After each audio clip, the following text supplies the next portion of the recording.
Explain to me some of your potent productivity method that you have for this chapter. Guys, that's the juice right there because that's her trademark.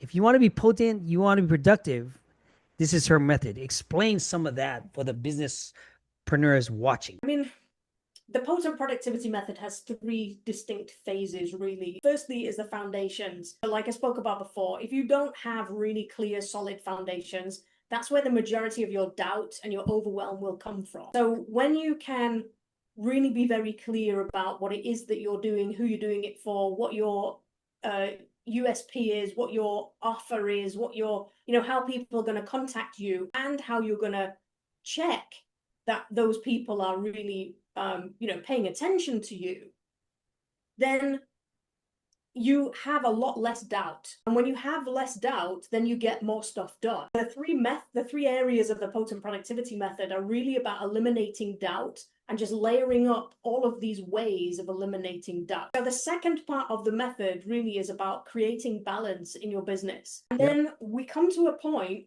where we're a bit stuck, we don't know what to do, and we don't have a process to get us out of that hole. So then we start to feel overwhelmed and we worry and we stop doing things because we can't figure out how to move forwards from that problem. And that's the third phase really of the method is, phase one is get yourself going, and we worry and we stop doing things because we can't figure out how to move forwards from that problem.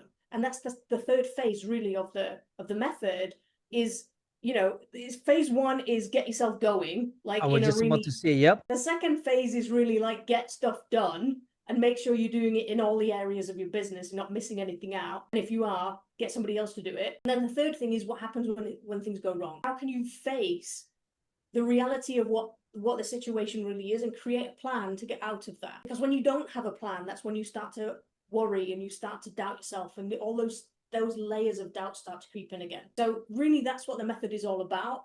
It's layering up those doubt destroyers, really. Now, do you believe if you was to reverse engineer that, right? Like I said, you would have a plan, you would have if something happens, you would have a secondary plan, you would learn about your foundations. If this thing happens, if you start getting overwhelmed, like say getting leads, trying to figure out YouTube ads, trying to figure out Facebook ads, trying to get all this direction. In your methodology, do you have the backup plan in place?